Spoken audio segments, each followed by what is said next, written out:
Good morning, everyone. The time is now 9:30.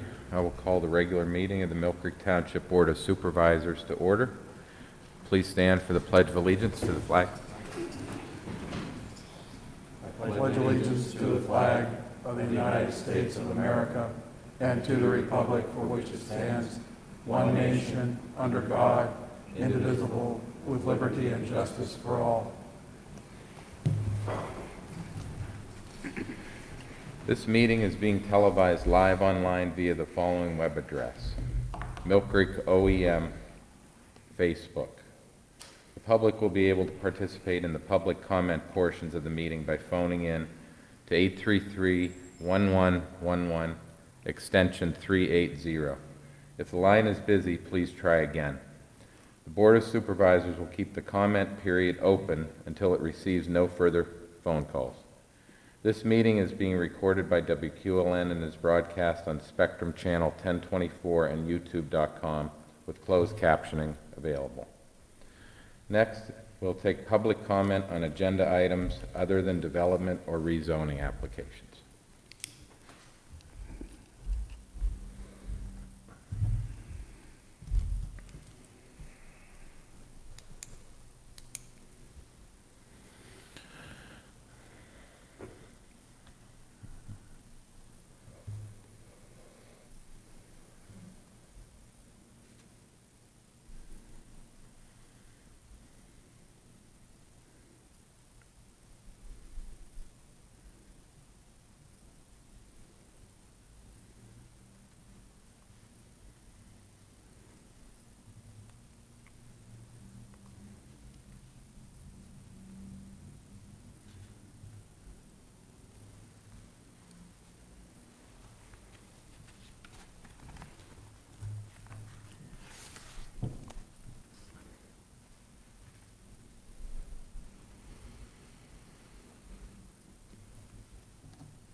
Okay, hearing no call-in comments, we'll move to approval of the minutes of our May 26th meeting. Any questions or comments on the minutes? I'll make a motion to approve the minutes. Thank you, Dan. Do I hear a second on that? I'll second. Mr. Owlett? I vote yes. Mr. Morgan? I vote yes. And I vote yes. Next, approval of the bills. Any questions or comments on the bills?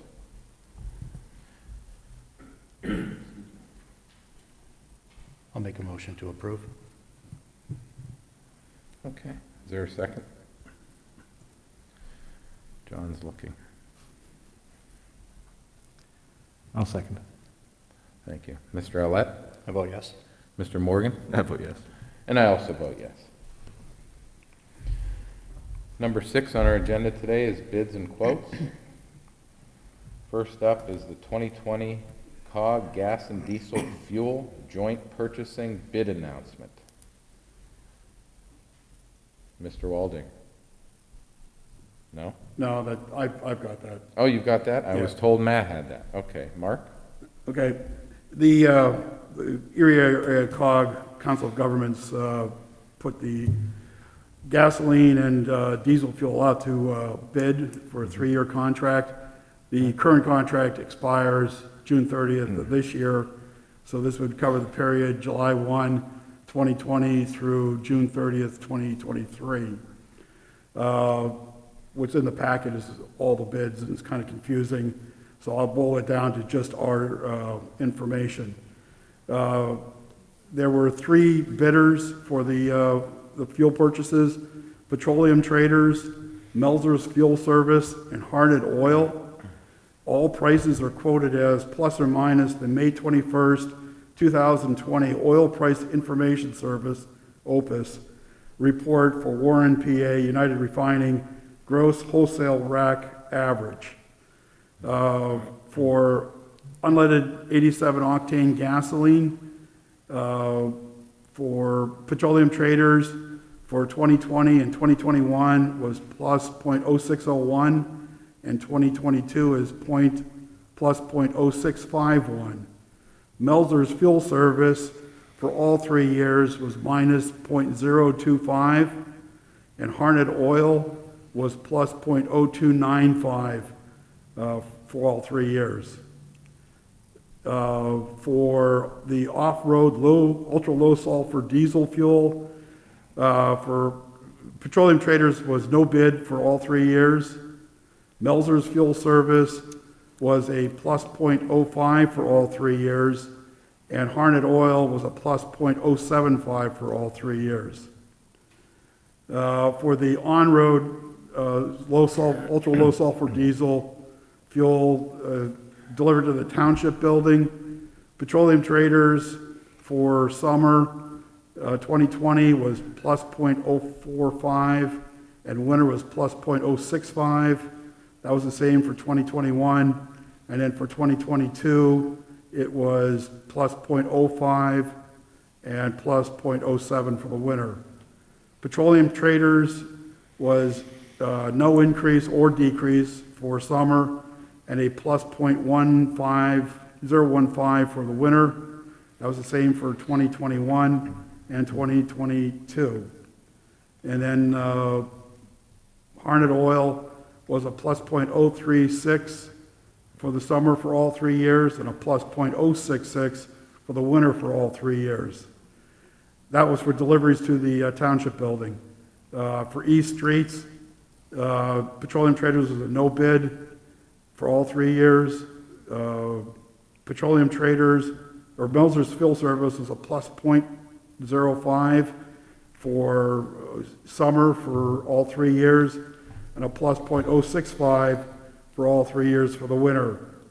Harnett Oil was a plus .075 for all 3 years for the summer, and a plus .105 for all 3 years for the winter. In every case, Melzer's was cheaper than the other 2 bidders, so it would be the recommendation to award the contract to Melzer's Fuel Service for the 3 years. Mr. Juszewski or Mr. Snyder, I guess I'm just curious. So this was the COG went out for bid. Does the COG approve these, or does each individual municipality have the opportunity to approve it individually? I guess, is the action supporting the COG, or is the action actually us accepting the bid? You will have to, it'd be our own purchase order, so therefore we're actually purchasing the fuel. The COG is only really accommodating the bid. Okay. Yeah, Mr. Morgan, we enter into separate agreements with them in accordance with these numbers. Okay. Thank you. Okay, any other questions or comments?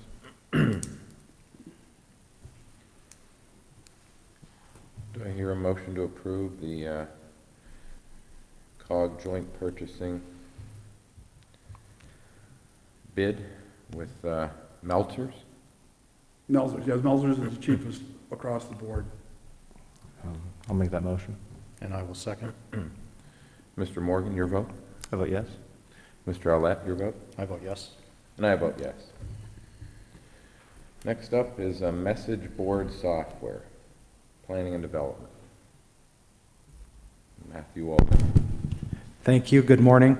Yes, this is a yearly software subscription for the 2 message boards for the code enforcement emergency management that they can deploy at sites if necessary to provide pre-warning for motorists or for other events.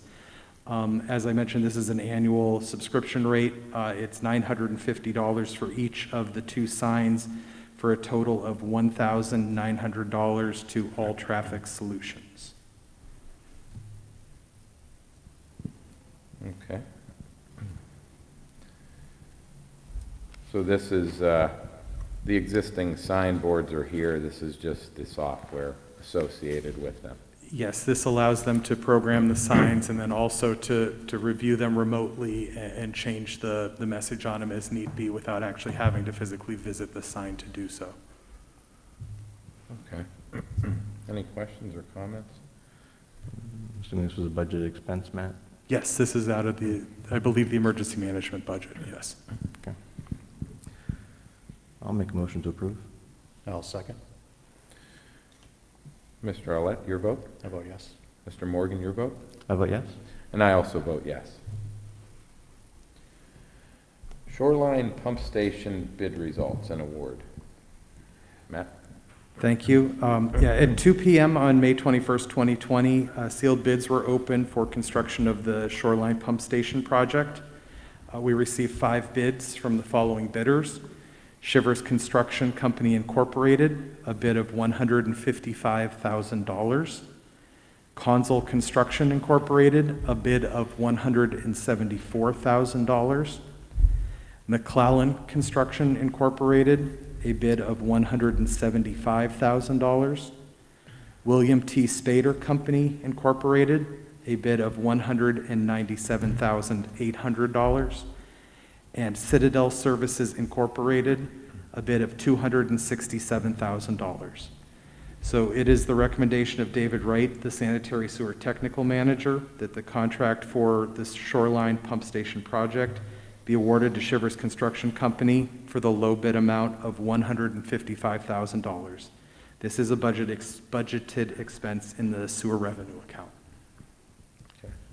Is this coming under budget, Matt, do you know, or? Excuse me.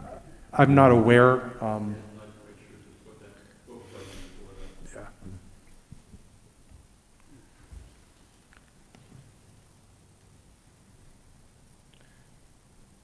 Any other questions on that? So we don't know the amount that was budgeted. Is that what we're? I'm sure it exists somewhere. It is in the sewer revenue budget, yes, but I do not know that figure.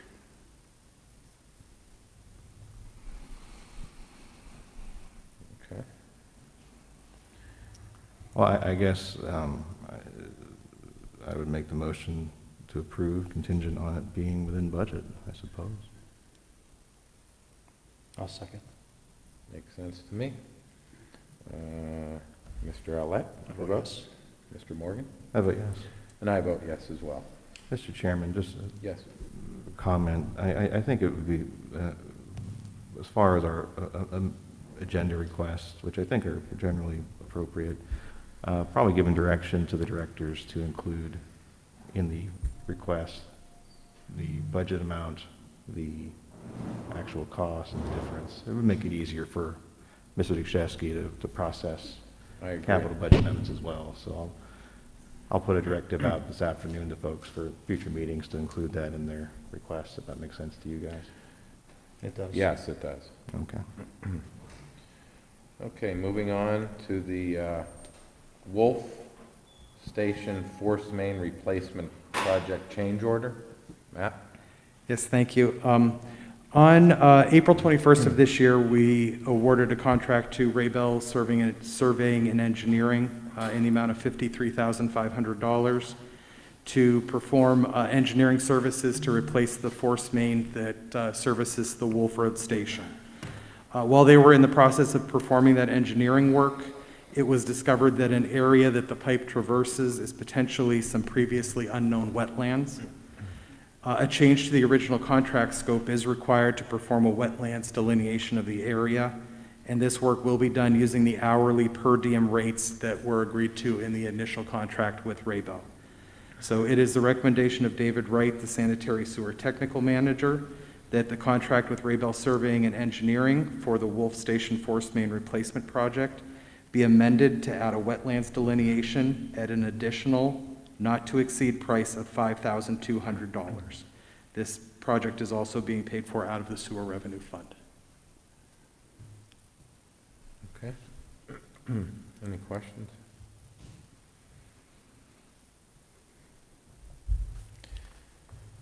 Go ahead. I'm just going to ask for a motion. I'd make the same motion contingent on the project being, determination the project is either at or under the budget amount. Okay. I'll second. Mr. Alette, your vote? I vote yes. Mr. Morgan, your vote? I vote yes. And I vote yes as well. Jet vac financing proposals. Oh, Mr. sorry. Zaszewski? Yeah.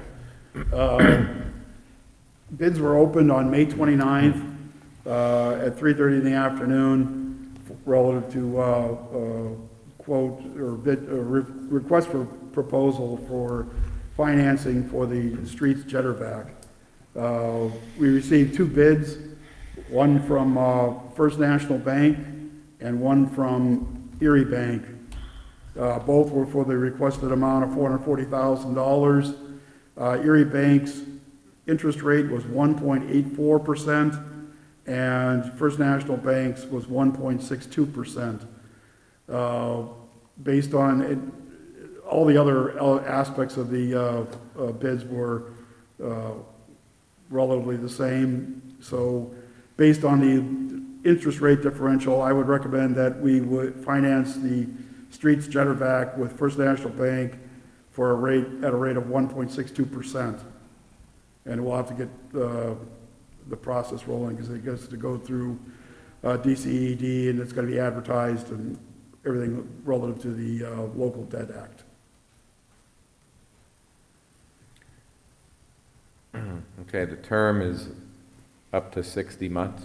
Yes, and no prepayment penalty if we Okay. don't refinance it with somebody other than them.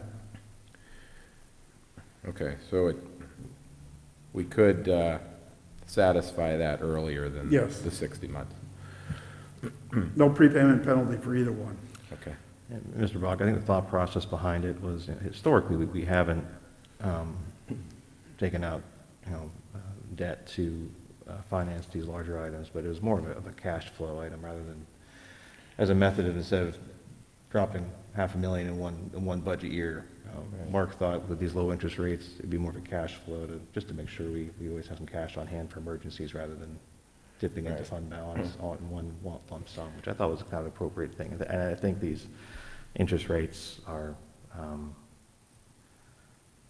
supporting your argument, Mark. Yeah, as a general rule, I'm not a big fan of financing, but under the circumstances described, I think it makes sense for these big ticket purchases. As long as we keep it in that, in that term or under, I'm good with it. Any other questions, Dan? No, not at all. Okay. Do I hear a motion to approve the financing with First National Bank? I'll make that motion. And I will second. Mr. Owlett, your vote? I vote yes. Mr. Morgan? I vote yes. And I also vote yes. Next on our agenda, reception area improvements. Matt? Thank you. At the emergency meeting of May 12th, 2020, the board approved various modifications to increase the safety and security of the municipal building. At the time, it was decided not to proceed with the access control of the elevator that is located in the building's lobby, and it was also approved that the reception desk be modified with fixed glass panels with only one side having a talk port and a pass-through installed. After further consideration and an updated quote on the above items, it is the recommendation of the reopening work group that the board authorize the installation of access control to the lobby elevator panel and add a talk port and pass-through to both sides of the reception desk. In order to accommodate these changes, it is further recommended that the board increase the not-to-exceed amount for these modifications by $1,000 from the approved amount of $50,000 to a new limit of $51,000.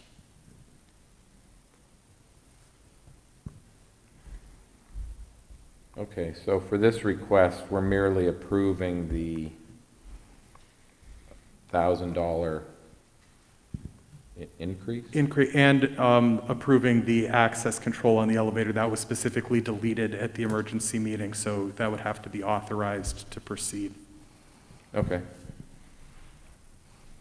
Oh, and I would just point out that I think at the emergency meeting or in discussions, Mr. Ouellette pointed out that cost was a bit excessive, and I wanted to say I think he was right to call it out because I believe Jerry Berger was able to negotiate a much lower price after that was pointed out. So I'm supportive of the amendment, and again, I'm glad we pointed out that it was a bit high, and good work on Jerry to intervene and get it a little lower. So. Was that a motion or? Yeah, I'd make a motion to approve. Okay, and I will second. Mr. Owlett, your vote? I vote yes. Mr. Morgan, your vote? I vote yes. And I also vote yes. Additional volume township code. Public Works, Gary? Thank you and good morning. The traffic department is seeking a request to purchase a volume of the code book for the township. Jeff has many facets that he uses the township codes for, and he doesn't have a book handy. He's been going to engineering in order to get his advice. So I'd like to purchase a copy for the traffic department at the cost of $161 even, so that he has a copy that he doesn't have to be going from department to department to find out. Okay. Any questions or comments? Not an unreasonable request. But these things are expensive, man. 161 for something, and this is, I've had issues with general code since we elected to have them, that, you know, the stuff is free online, and then we pay them an exorbitant fee to get updated hard copies. I don't even look at my hard copy. Well, I was going to say, you probably would have donated your hard copy to Jeff. And that's what I'm gonna suggest, if you would like. Jeff can have mine. That is fine with me. I'll have it delivered to him as soon as the meeting's over, and I find it. Thank you. And John, the copy that I have in my office, feel free to come in anytime and look at that copy. God bless you, sir. I appreciate it. Okay, so do we need to vote on this? Don't think so. Okay. Tabled indefinitely. Line painting paint. Gary? Yes, our Bureau Chief of Traffic and Electrical, Mr. Tenney, is seeking permission to purchase 1,355 gallons of white and yellow paint for line painting of the township streets. We sought quotes and received two. The first from Sherwin-Williams Paint for the price of $13,062.50. Sherwin-Williams does have the state contract on just the yellow paint, not the white. The second one was from Enos Flint Incorporated for the price of $12,974. The cost for this would be split between the traffic department and the streets department for budgeted purposes, and it would be my recommendation to purchase the paint from Enos Flint Incorporated for the cost of $12,974 even. Gary, I have a question. Does it, would this be then for like the 2020 painting season? Is that what this supply would Yes. encompass, just, you know? Yeah, it would be for the roads that are paved and for updating roads that are already lined. Okay. Any other questions, John or Dan? Honestly, we're gonna have to dip into reserves for this. Did we not anticipate bids coming in this high, or are we doing more work than we anticipated doing this year? Neither one. With the budget of the traffic department the way it is, I felt it was better to split the cost of this so that we could, you know, in case of an emergency in the traffic department, we wouldn't have an issue paying for it. So there are reserves in the streets department to pick up half the cost for it. Okay. All right, well, I make a motion to approve the purchase through Enos Flint Incorporated. I'll second. Mr. Olet, your vote? I vote yes. Mr. Morgan, your vote? I vote yes. And I also vote yes. Sewer meter repair parts. Mr. Snyder. Yes, David Wright, Technical Manager for the Sewer Revenue Department, is seeking permission to purchase repair parts for the sewer meter at South Shore and Pittsburgh Avenue. This meter is used to measure the sewage flow from the northern part of Millcreek into the treatment plant for the city, and it is in need of some repair parts. This is a an agreement that we have with the city. They use this meter for billing purposes. So we were seeking permission to purchase repair parts at a total cost of $13,942 from TechSmith Incorporated. They are the folks that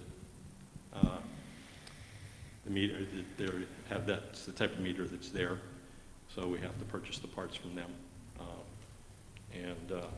That would be my recommendation, to purchase those repair parts from TechSmith for the purchase price of $13,942 even.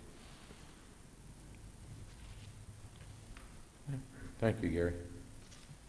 Any questions or comments from the board on this? No, I'll make a motion to approve the purchase from TechSmith for $13,942. Okay, do I hear a second? I'll second. Mr. Arlett, your vote? I vote yes. Mr. Morgan, your vote? I vote yes. And I also vote yes. Next up on our agenda is Pepperball Purchase from Chief Scott Height. He's recommending and requesting authorization to purchase various less lethal munitions here of a VKS launcher, VKS electronic hopper, Pepperball air filler adapter and whip, 13 cubic inch tank, inert projectiles, live OC projectiles, glass projectiles, green marking projectiles. Total cost $4,321.95. Law enforcement distributor price.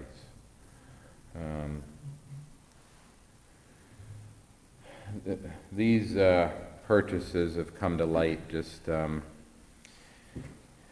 due to what occurred in the city the past couple weekends. Our department was called in by the city to assist them, and these are items that if we did have in our,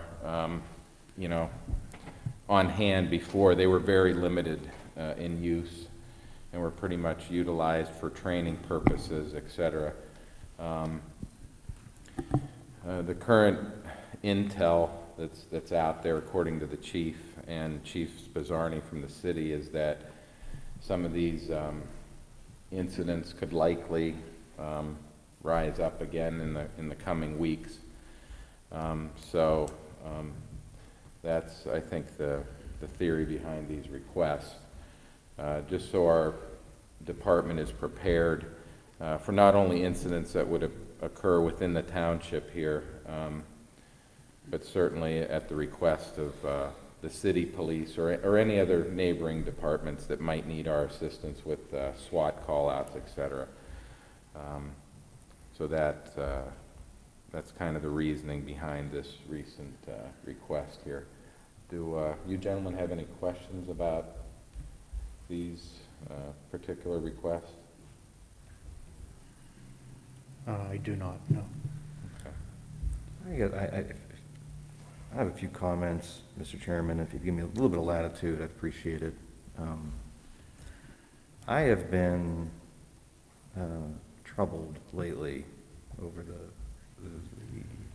issues across the country. Obviously, we're all aware of what's been going on, and I was very surprised to see it pop up in our community.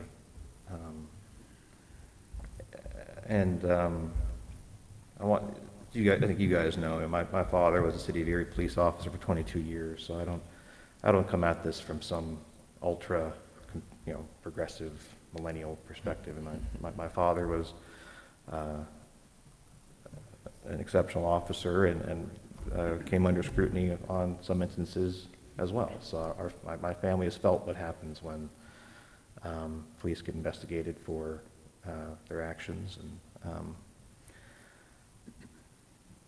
I guess what I'm concerned about is I think we've been blessed really as a township that we don't have the kind of social issues and divisiveness other communities have. by nature of us being a suburb, I think. But I think what we saw a few weeks ago was that it's not as far away as we think it is, and that these instances that we've seen of excessive force around the country, it seems like there's an insidious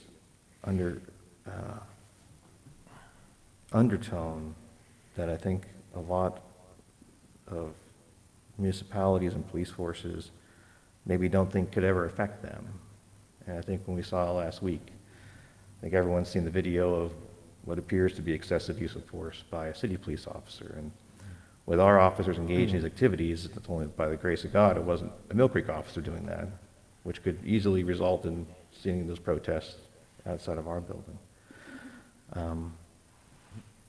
So I guess my concern about authorizing these is that I don't believe we've really had significant oversight over these issues and have been really briefed on what our procedures are. And that's my responsibility to be familiar with it. But I don't know if we as a board, and Mr. Bach, you came from law enforcement, we've had many discussions over the years over our operating procedures and the need to review them. And I feel like this might be a good opportunity for us to take a hard look at ourselves and maybe try and nip it in the bud, or at least put the precautions in place and the expectations in place so that we don't see those kinds of activities happening in the township. I read a quote today, and if you indulge me, came across from Seneca. There is no vice which lacks a defense, none that at the outset isn't modest and easily intervened, but after this the trouble spreads widely. If you allow it to get started, you won't be able to control when it stops. And I feel like we are in a fortunate position here in Millcreek that this national conversation is happening, and we haven't really seen it touch us yet. I think we're at a really good point where we can start having these honest, frank conversations about our procedures and about our training requirements and our expectations for our officers. And I'd like to maybe have those conversations with our chief starting this week, with our captains, with our SWAT team leaders, so we're all on the same page on what we can expect and what the public can expect. I think we have had what would be considered minor and isolated incidents of reports. And I just want to make sure we get ahead of it instead of waiting for things to break loose in the township. So I'll be voting against these, and it's not anything against our force, but it's because I don't have a full understanding of the necessity of these items. I don't have a full understanding of how we account for them, how we inventory them. I don't have a full understanding of what our procedures are for reporting when they're used.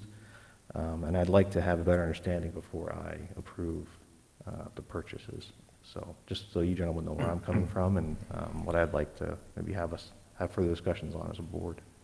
So. Okay. Thank you, John. Yeah, I just want to add that, I'd be in favor of approving these items, even if what occurred in the city had not occurred. I think these are items that should be at our disposal. I think we should have them. We have a large school district, we have a large high school, we have the Millcreek Mall. We do have the manpower and resources to assist other departments such as the city of Erie, et cetera. So I think these are good items to have, at our disposal should we need them. Hopefully we won't need them. And I think part of it was due to the fact of what's going on nationwide. There's been an influx of ordering for this type of equipment. Evidently there's a huge supplier in Jamestown and one in Pittsburgh, and there are departments from all over the country that are ordering from Jamestown, New York, and Pittsburgh, and I think our chief was just, afraid that there would be issues with getting this equipment in a timely manner, and he didn't want to delay it in light of what's going on. So, no, I totally agree with you as far as, getting some more insight into how these are being used and documented as well. I'd agree with that also. That's a really good point. Okay, so for the first purchase, I'll put that in the form of a motion. That was for the equipment, total cost $4,321.95. I'll second that motion. Okay, Mr. Arlett, your vote? I vote yes. Mr. Morgan, your vote? I vote no. And I also vote yes. Okay, next, we have another request from the chief. This is request approval for the purchase of less lethal munitions and launcher from Combined Tactical Systems in Jamestown, PA. Total price is $11,650. These are less lethal munitions. Some of it, I'll just touch on some of it. We have some beanbag, Kevlar, single launcher with quad rail and C. There's some other items here. They all are connected with the munitions and the launcher. Evidently, this is a, a greatly reduced price into what was initially thought due to the fact that what we had utilized in the city over the past couple weekends were replenished by the city. So they've been good with that, and that cut this purchase pretty much in half due to the fact we were able to get replenished from the city police. I will put that request as well in the form of a motion. I'll second. Mr. Arlett, your vote? I vote yes. Mr. Morgan, your vote? I vote no. And I vote yes. And we have one more request from the chief. This is for the purchase of 15 non-ballistic shields for a price not to exceed $3,750. So these are shields that would routinely be used by in a crowd control situation to prevent our officers from harm from projectiles, bricks, rocks, etc. These are non-ballistic shields that could be held. They're fairly lightweight, but they are a good tool to use to protect the officers when they are in a kind of a frontline crowd situation. Is this to, was there damage done? Does this replace existing, or is this to increase our inventory? This is the increase. I don't know how many we had on hand prior to this, but again, these are really kind of items that we should have had. We should have had enough on hand to begin with. So I'm actually surprised we didn't, but I think this is a worthwhile purchase for sure. I'll put that request in a motion as well. I'll second. Mr. Arlett, your vote? I vote yes. Mr. Morgan, your vote? I vote yes. And I also vote yes. Okay, next is a budget amendment request. Mark? Yes, this is a transfer to the budget for the traffic and electrical department to reflect the purchase of the paint. We're going to increase the supplies budget for that department by $12,974 and reduce the maintenance repairs budget by $6,974, and then taking $6,000 from the essentially the capital budget for the streets department to fund the line paint. Similar to a capital budget amendment, except this is dealing more or less exclusively with non-capital items for the budget. And this will be reflected in the line items for the budget for 2020. Any questions or comments from the board? I'll make a motion to approve the amendment. And Okay. I'll second. Mr. Olet, your vote? Vote yes. Mr. Morgan, your vote? I vote yes. And I also vote yes. Okay, next up on our agenda is public hearing on a petition requesting a change in zoning classification. Mr. Waldinger? Yes, thank you. Thank you. Scott and Susan Griffith are asking for properties located at 3720 Zook Road, now zoned R1 Single Family Residential. They are asking it to be reclassified to C1 Local Commercial. This property is Millcreek Index number 347001, and the county index is 3378-330-51.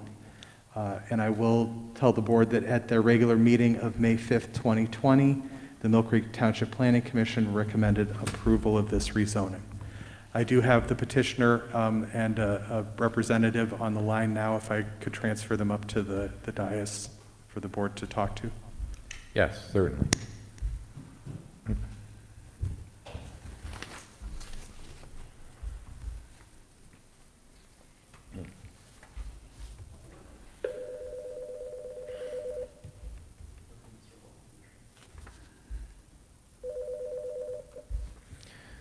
Yes, you're on the air. Go ahead. Hi, my name's Dr. Scott Griffith. My wife Susan Griffith and I are current business owners of Griffith Eye Center located at 2640 West 38th Street, Erie, PA 16506. We are requesting the rezoning of parcel of real estate located at 3720 Zook Road, Millcreek Township, Erie, PA from R1 to C1. This matter has been presented to the Millcreek Township Planning Commission, who voted to approve the proposed rezoning. Please refer to satellite images that were provided, ST0, which is the current appearance of the site, and ST1 is the proposed changes.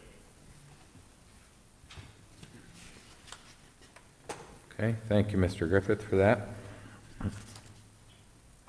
Hi, I'm Susan Griffith. We own the parcel of real estate at the northwest corner of 38th Street in Zook. We use this parcel as a location of our medical eye care practice known as Griffith Eye Center. We have been in business under our ownership at this location for 23 years. Before that, the site housed the medical practice of Dr. John Tedesco. This location has been a site of professional offices for decades. Across 38th Street from our property to the south is a vacant lot adjoining property formerly owned by Dr. Jack Utley, where he operated his orthodontics practice.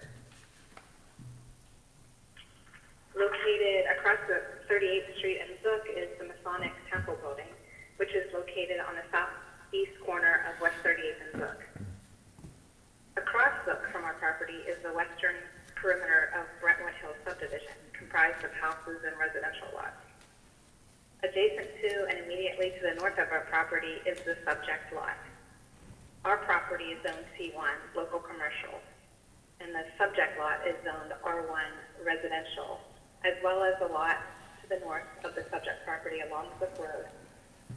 From the subject property to the Rolling Meadows Lane bowling facility located at the intersection of 32nd Street and Zook. The lots along the east side of Zook Road from 38th Street north to Christ Methodist Church, located on the corner of 32nd Street and Zook Road, are also zoned residential. We have standing to make this request because we have entered into a contract for the purchase of the property from its current owner, Noreen Boland, and thus we have an equitable interest in the property. We plan to acquire the property, raise the residence currently located on the subject lot, and use the lot to add parking in the rear of Griffith Eye Center for our employees to park. This would relieve existing parking issues that we have at Griffith Eye Center. We would like to add a new drive lane for access to the new parking area. We would implement a new area of green space between the new parking area and construct a new landscaping screen along the northern line of the subject property in order to screen off the new parking area from the residents to the north of the subject property. We would introduce a new entry to the new parking area, which would be located further north along Zook Road, and close the existing entry along Zook Road, located closer to the intersection of Zook Road and West 38th Street. We would also implement an ADA compliant entry and sidewalk for our employees behind the building. This proposal would provide approximately 10 new parking spaces for our staff behind Griffith Eye Center. The employees currently park on the west side of the existing parking lot, and they take up the bulk of the parking, leaving few spots for our patients. This proposal would provide more and better parking for our patients at the front and west side of our office, and allow for the existing patient parking spaces to be widened and make it easier for our senior patients to park and get in and out of their vehicles. This proposal allows for a new driving lane, which would allow for circumnavigation of the facility and outside area. It would provide for better traffic flow at our site. Approximately half of the subject lot would be used for the new parking area, the southern half of the lot adjacent to Griffith Eye Center, while the northern half of the lot would be dedicated to green space and a landscape buffer. This will screen our property and the parking area at the rear of the facility from the residents located to the north of the subject lot. The trees located on the lot would be preserved. The trees and green space would provide a more open look and render the subject more aesthetically pleasing than the current appearance of the property. The trees, the landscaping buffer, and the green space would be professionally maintained. The new access way to the property would be located further north on the intersection of West 38th and Zook than the existing entry. It will be in a safer location and will not interfere with traffic from turning from 38th Street and proceeding north on Zook. This proposal would provide the proper support to benefit Griffith Eye Center and the neighboring residential properties in the area. Griffith Eye Center is zoned commercial, and when a property is zoned commercial, there is a presumption that the township has determined that this is a proper use for the property so zoned. That the township envisions that the commercial use of the property at that site will be afforded the opportunity to allow such commercial use to be successfully operated at the site. This rezoning would provide the proper support for Griffith Eye Center by use of the subject lot, by providing the sufficient area necessary to its existing commercial use. It would allow us to construct appropriate additional parking and driving lanes at the property to allow for safe and appropriate use of the property by employees and patients of the practice. In addition, it will provide for appropriate distancing and screening of the commercial use from neighboring residential properties. This is something that currently does not exist. There are no other reasonable options to address this issue. The only other available area adjacent to or in the vicinity of Griffith Eye Center that could be considered is the lot on the southwest corner of West 38th Street and Zook Road. However, this area is not really feasible for use for additional parking. Patients have vision issues and in many cases are elderly. It would be unsafe for patients or anyone to park in that location and cross multiple lanes of traffic across 38th Street, including the multiple turning lanes. The proposed rezoning is a much safer option. Our property has been zoned commercial for decades, and the property has been used for professional offices for decades as well.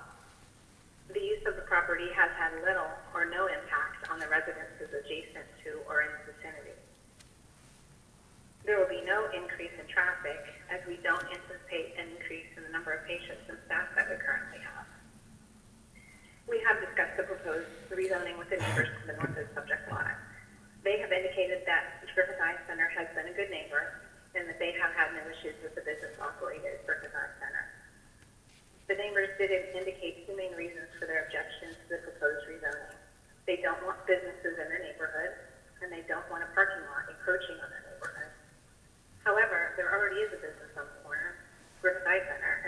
businesses there legitimately, as the property is zoned commercial.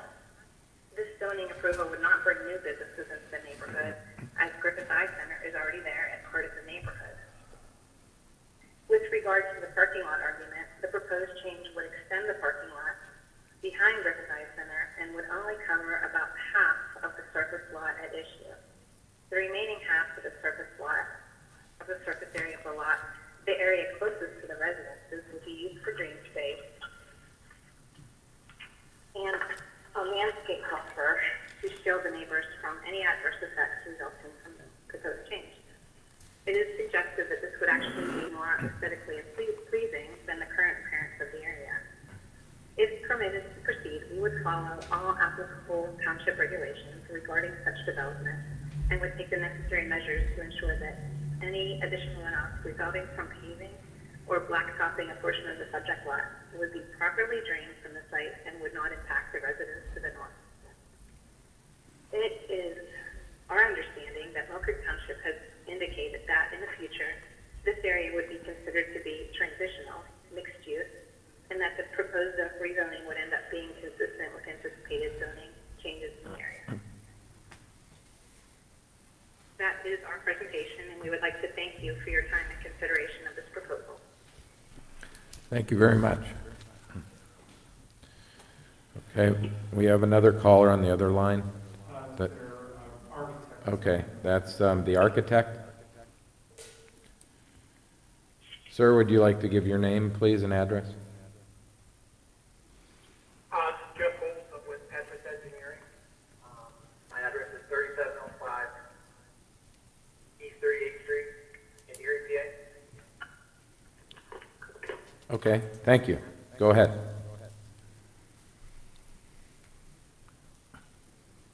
Did you have anything you wanted to add? Excuse me? Did you have anything you wanted to add? Not really. They covered most everything. I'm basically here if there are any questions pertaining to the schematic drawing.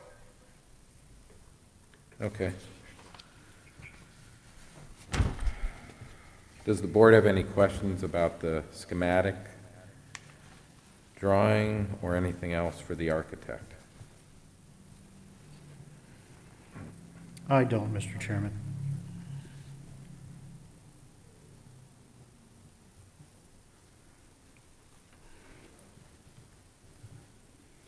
John, did you have anything for them, or? Am I missing something? The zoning request, I don't have it in my packet, I don't think. Is it in a different order? Are the attachments to the rezoning? I don't have a copy of the actual zoning map. I don't have a copy of anything that would indicate. Is that not part of the packet? Is that not submitted to the board? I don't have a image of lot lines. I don't have a zoning map. I don't have, all I have is this. Is that not included? You don't have this? Oh, no, that's not what I'm asking. No, you're talking about what we received yesterday. Right, I also don't have a copy of the recommendation from Mr. Puz. Is that not part of the packet?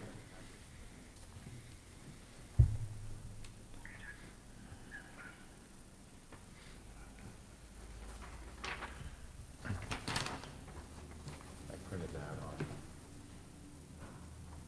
but it's not in our packet. It was a separate email.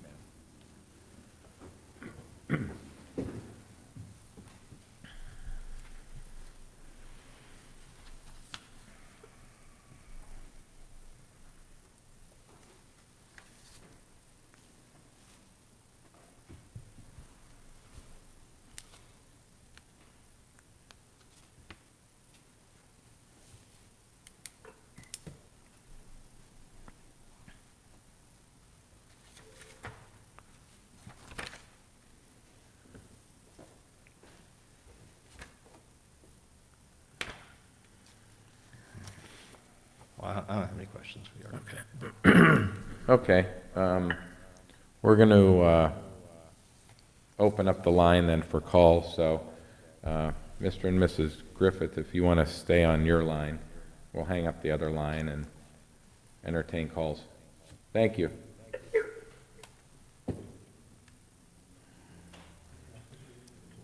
Hello,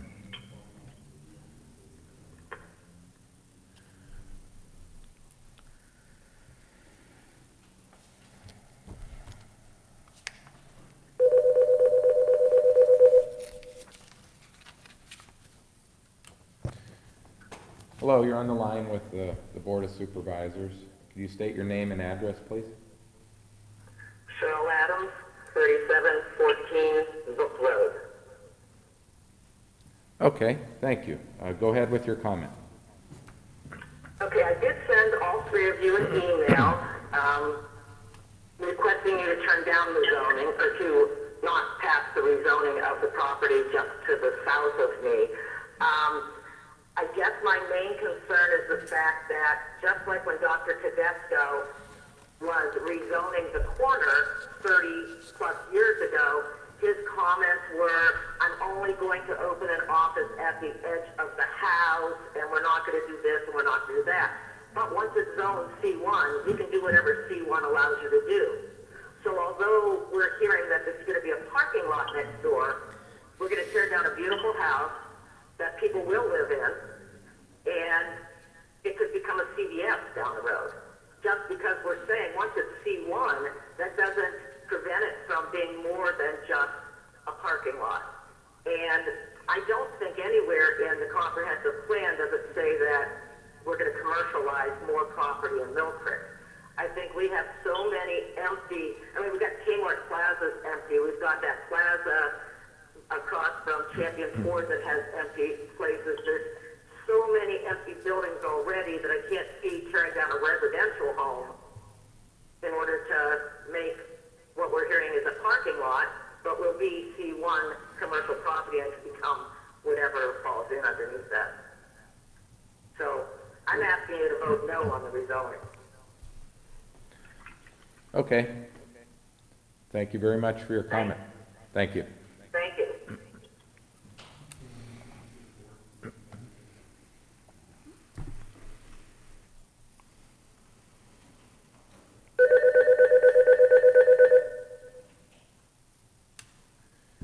Hello, you're on with the board at our meeting. Could you give your name and address, please?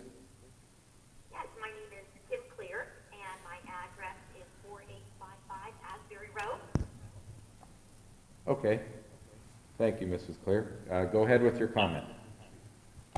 Hello, I am a patient, actually, of Dr. Griffith, and I was actually calling on behalf of the existing parking that was already there at Dr. Griffith's office. Right now, there really isn't a lot of parking available for patients. I know this has been something that has been difficult for them over the last few years, especially as they continue to grow. Anyway, I'm calling because I see such a need in their office for the availability of more parking. It would ease the traffic coming in and out of that. That is a busy intersection. The road is a major road. West 38th Street is a major road. And it is difficult to get in and out because of people going in and coming out. The extra parking in the back, of course, that I had seen, that was, because I did see the schematic, would allow for better parking for patients, especially those that are having trouble seeing or trouble walking, some of the elderly patients. So I wanted to make sure that I called because I see a need for it.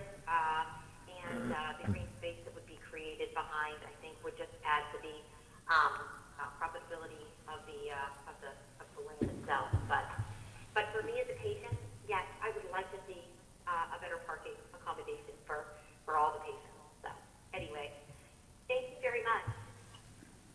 Okay. Thank you, Mrs. Clear. Okay. Okay. Take care. Yep. Bye. Okay, we're still taking calls or comment on this matter. You can call 833-1111, extension 380.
Hello, caller, you're on the air. If you could please give your name and address.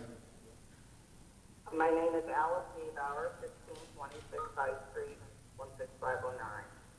I sent an email to the supervisors about my thoughts regarding the rezoning of the property, and I'm really against changing the zoning to commercial. Regardless of what the proposed owner wants to do, I still don't like the idea of more commercial property encroaching into neighborhoods.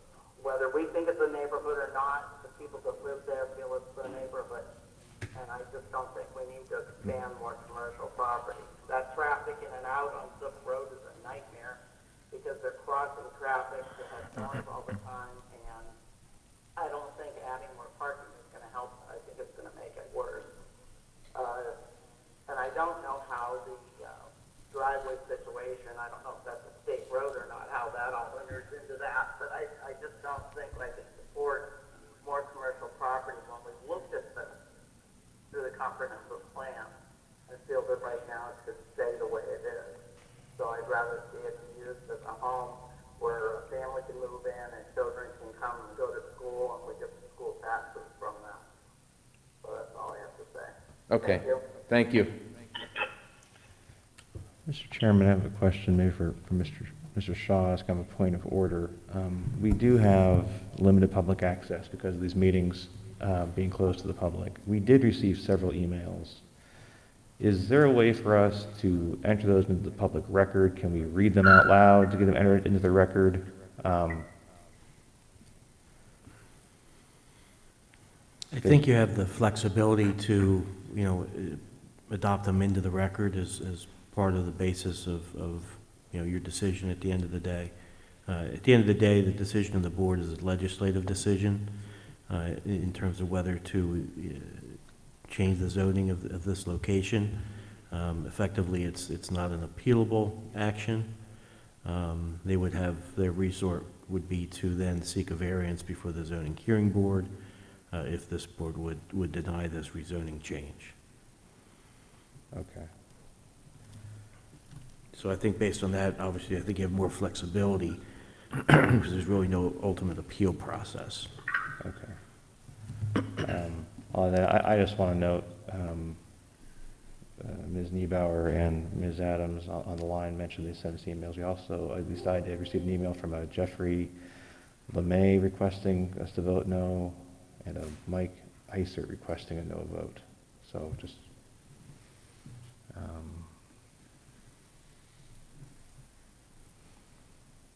if I can open up. Excuse me, can we speak? This is Susan and Scott Griffith. Can we speak? Go ahead. We can't hear you very well. Okay. Through the phone. But we wanted to speak on the neighbors' concerns. Can we do that? Go ahead. Okay. Mrs. Adams said that once this is zone C1, that will allow you to do anything that C1 allows. The uses permitted in C1 zoning under the zoning ordinance are primarily professional services or personal services. But this site is not large enough to accommodate a commercial use other than a professional office. There's not enough room to put a CVS here. The building at this site is set up as a professional office and would not be able to be developed for much other than a professional office in the future. Our intended uses for long-term and unlikely to change at any time. Okay. And the other argument was that the zoning change would result in additional traffic, and we're not anticipating any increase in the numbers of patients or staff at this location. We can only accommodate to see as many patients as we have now. We just want to provide better parking for the patients that we do have. Okay. So that's our argument. Thank you for that addition. I have a question for you that just came to mind. Do you have any other locations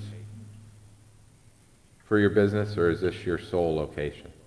We do have a location in Northeast. It's a very small satellite location located on 41 South Lake Street. Okay. We're only there 2 days a week, and it's just a satellite to this office. This is our main office. Okay. Thank you. Any other questions, gentlemen? I assume we keep them on the line.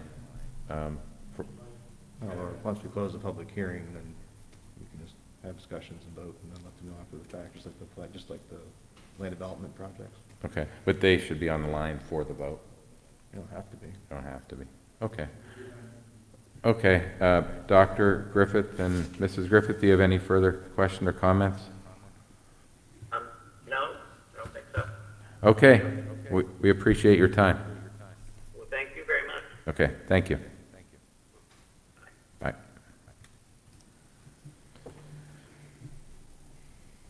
Okay.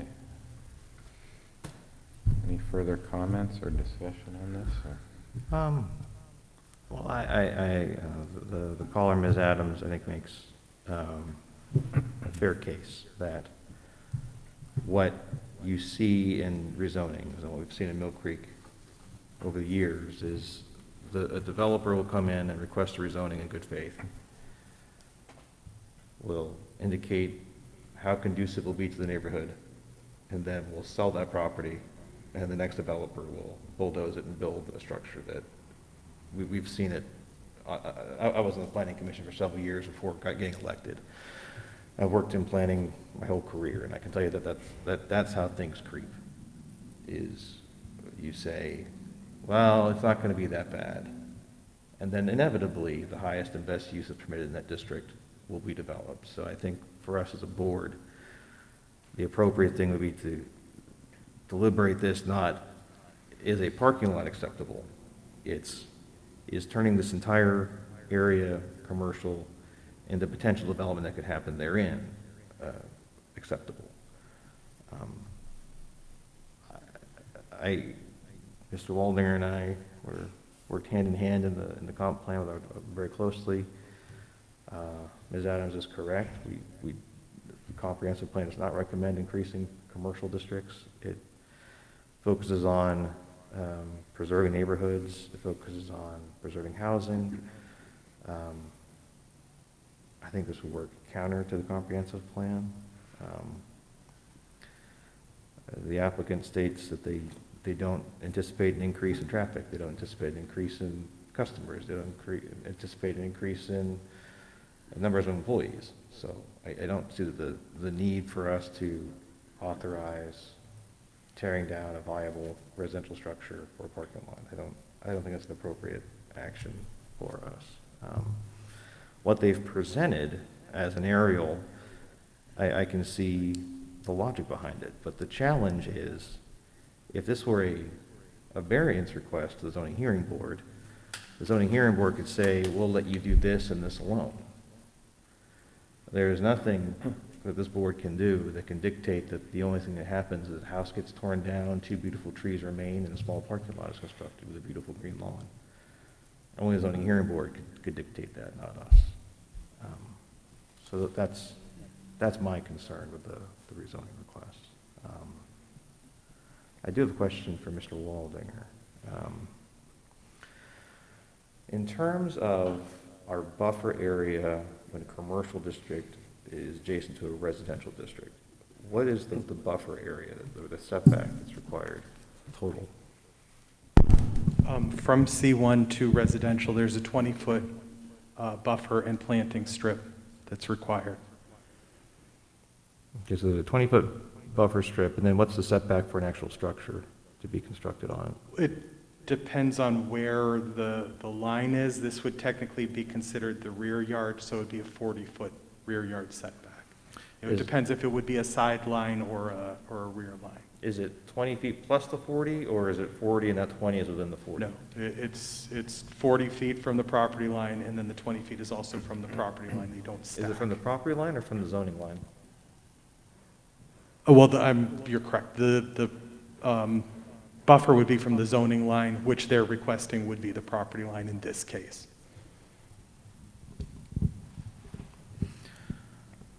So a structure can't be constructed within 40 feet of the zoning line? Of the property line. That is the rear yard setback regardless. The buffer is required because of the 2 different zoning districts. That's only 20 feet, and that's from the zoning line. Because this is considered a rear yard, it's 40 feet. Well, I'm throwing out the hypothetical if it was a split zone lot.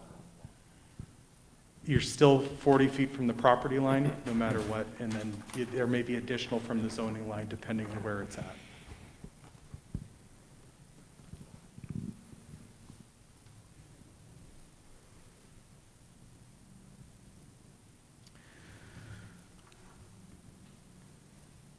Parking areas aren't included in the setback restrictions, though, are they? Parking areas can be stretched out to the buffer, correct? They can be in the buffer, they cannot be in a planting strip. So they could be in the 40-foot rear yard setback, but they could not be within that 20-foot planting strip buffer area.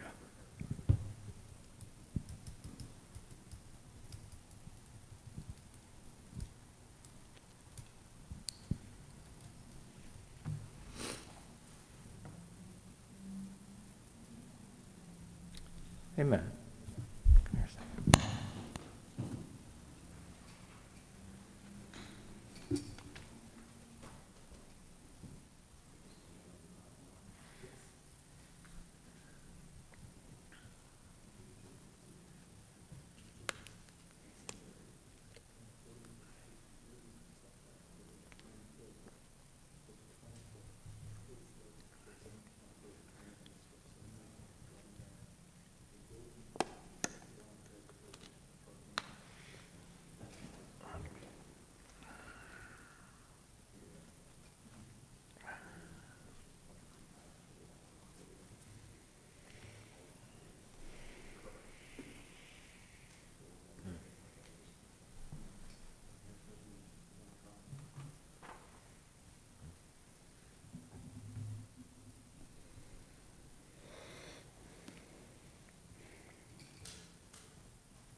What are your thoughts? Well, with a rezoning, we have discretion to rezone less than what's requested, but not more than what's requested. Okay. So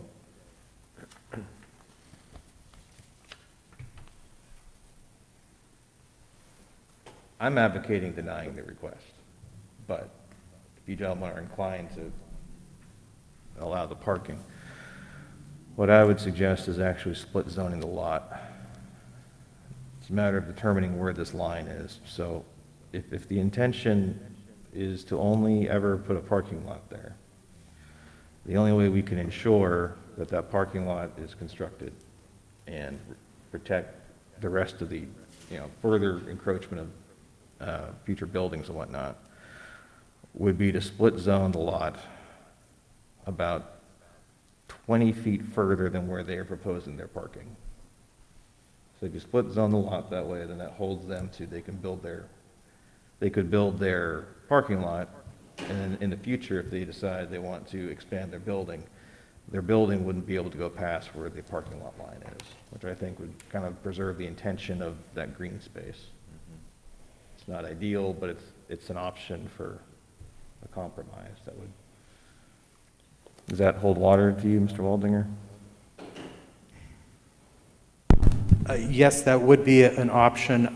If that were to be the case and the board's desire, I would suggest that maybe this issue be tabled until you could get some accurate numbers from the applicant and from their architect as to where that line would be and then where the new zoning line would be placed.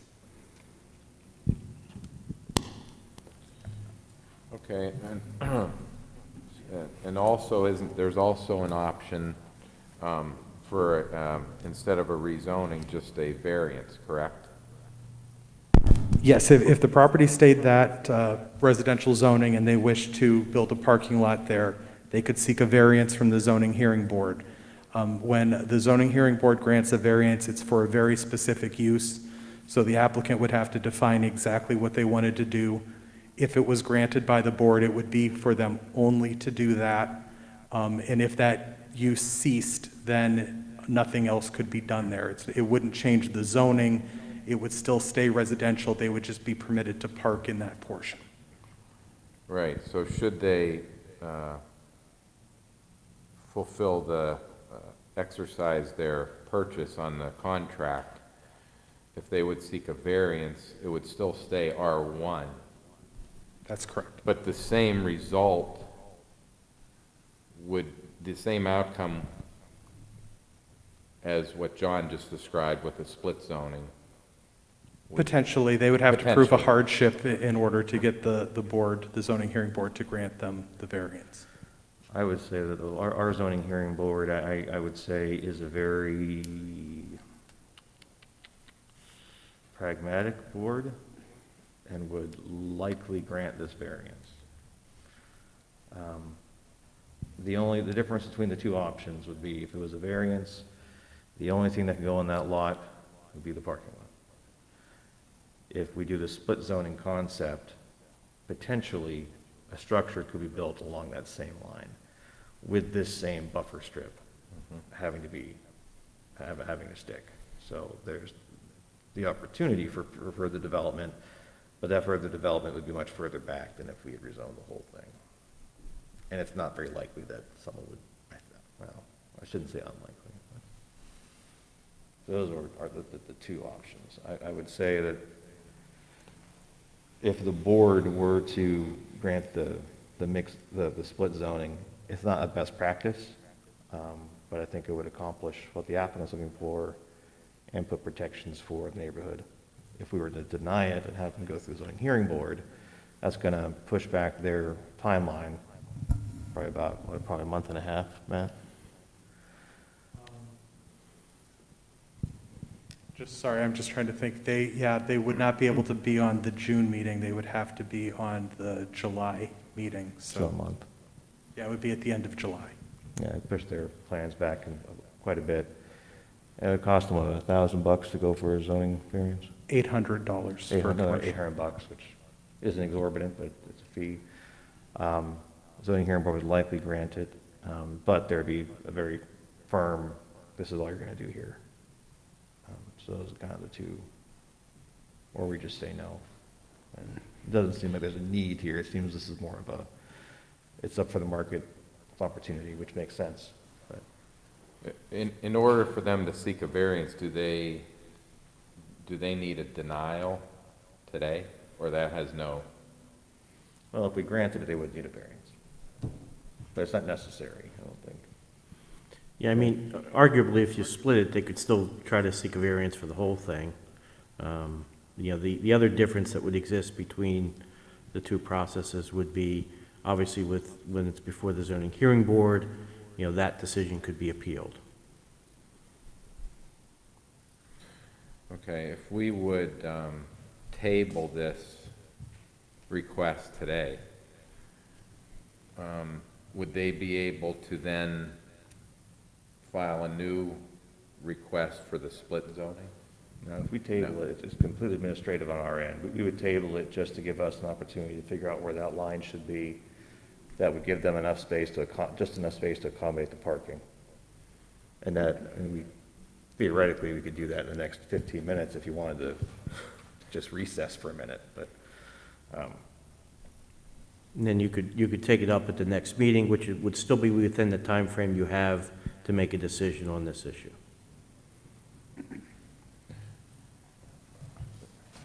If you're inclined, I think that's probably the farthest compromise I could go with, that I think would make.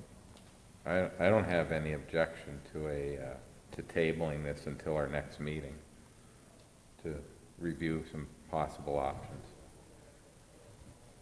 I just think that I think if they went to, if we deny it, they go to the zoning hearing board, the zoning hearing board's gonna grant it, I would imagine. Because it's not a crazy request. This would be an option for us to keep them from having to go through that process. I don't know. What do you think, Mr. Waldinger? I mean, I would agree, you know, what was already stated, if you do split the zoning and not have it at the property line, but do change the zoning, anything that's allowed in C1 would still be able to be built there. It wouldn't be restricted solely to the parking, but it would contain it such that as the building sits, the only thing they could do would be the parking that they propose. The rezoning would obviously restrict them to parking, or I'm sorry, the zoning hearing board could obviously restrict them to parking only. But I do think that that would be a compromise. If this board is inclined to allow them to do the parking, would be to table it, find out the location of where that line should be moved to in order to allow them to accomplish solely the parking and nothing more. That would probably be the best way to go. Well, and potentially, if they did that, I mean, in the future, you could replot the lot and they could sell that residential part to the neighbor, and then there you go. You've got an extra long residential yard for the neighbor. And Well, that was my next question. Does the partial rezoning ultimately result in the demolition of the residence? Mm-hmm. Okay. Yeah, the house still goes, but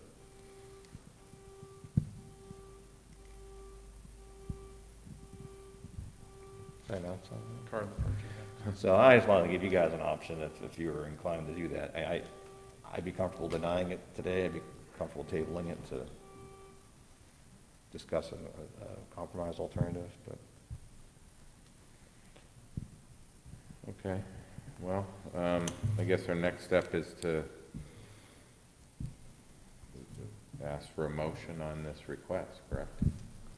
Yeah, it's up to you guys. I'm happy to table that for further discussion. I'm happy to. I would, as it stands, as it requested, I would deny it.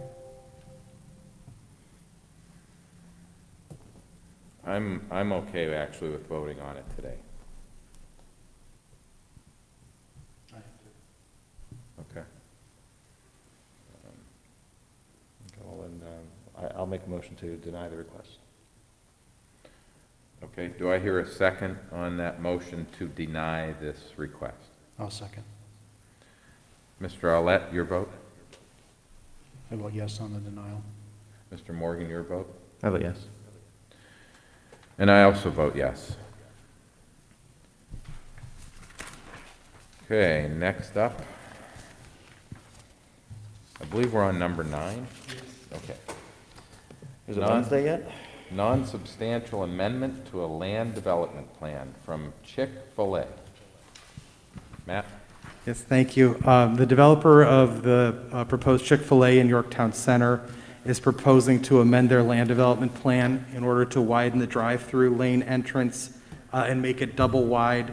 It would result in the loss of 1 parking space in order to do that. They would also like to widen the drive-through exit. It's a couple of minor modifications to the paving layout. I believe that with the pandemic, the chain itself has seen a large increase in their drive-through traffic. And so these are some minor changes to the layout in order to accommodate 2 cars throughout the whole width of the drive-through rather than the 2 spots where they were necking them down. It is a minor amendment. It's something that the board could grant them. They are required to record a new land development map because of the changes, but it can be done at a meeting just of the board. It doesn't have to go before the Planning Commission. The plan has been reviewed by Ann Sokol, the township engineer, and she has given a written certification that it meets all township requirements and ordinances. But it would be up to the board to grant them these minor modifications to their plan. Thank you, sir. Any questions or comments from the board?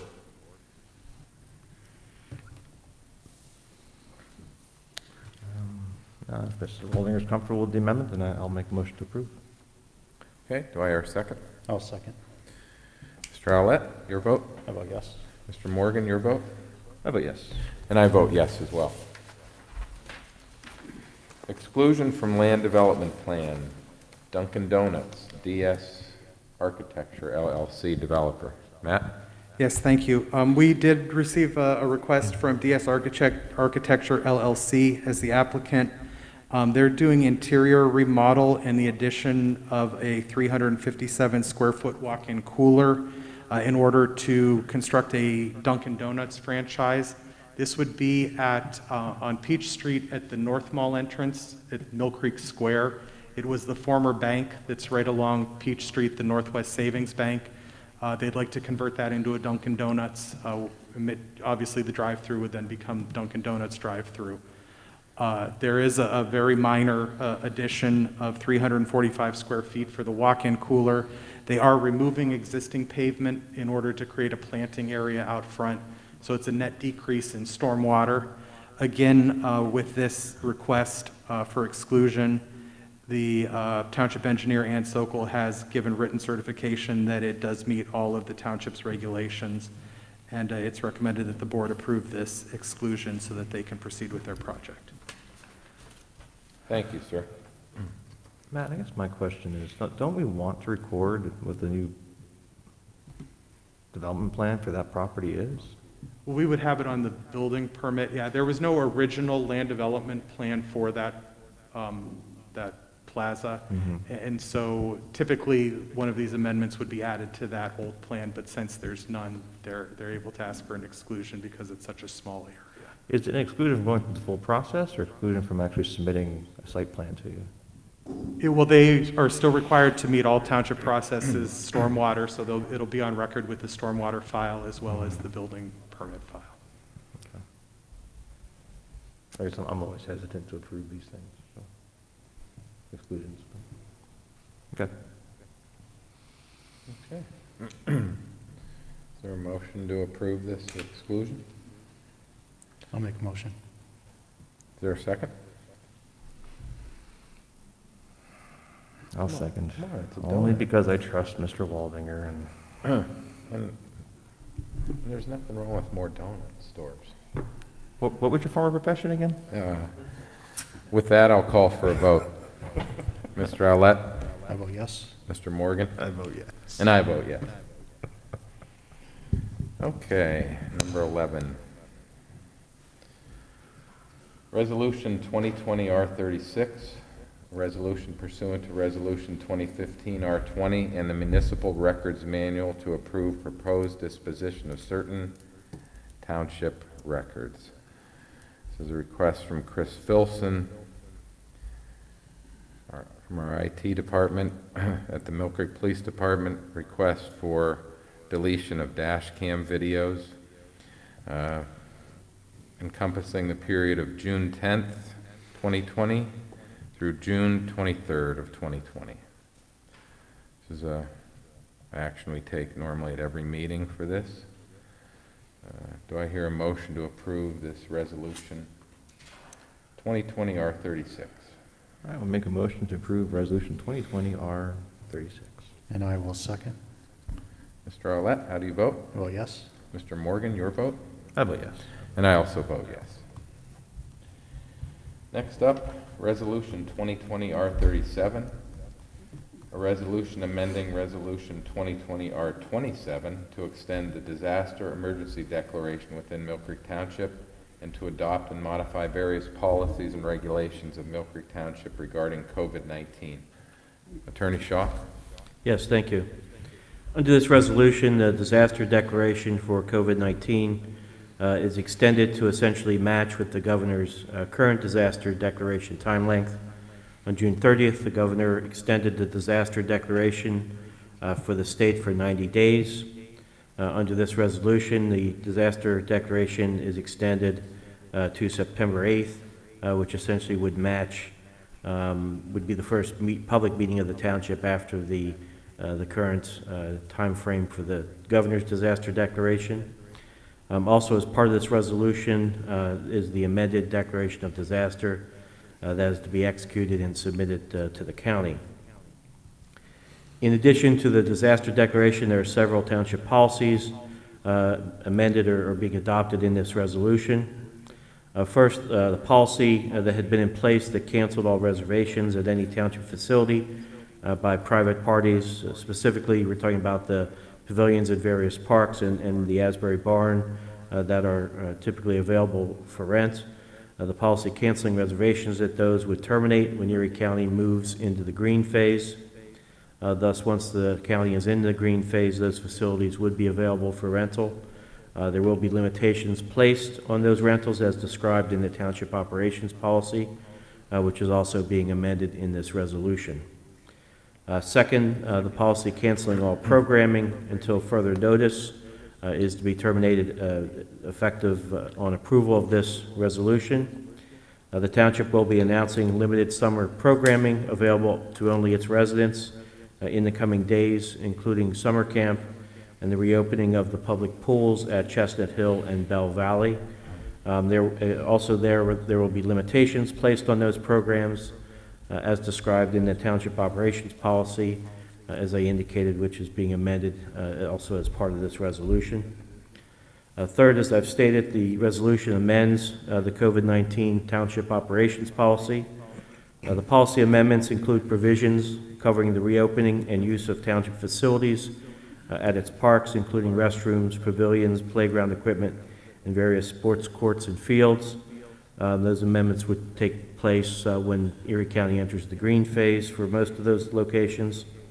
The amendments also include provisions that would regulate the use of the township swimming pools this summer, which include implementing a reservation system with 2-hour time frames for usage, limitations on the number of attendees, and safeguards for COVID-19, including the temperature taking of all those who would enter the pool areas.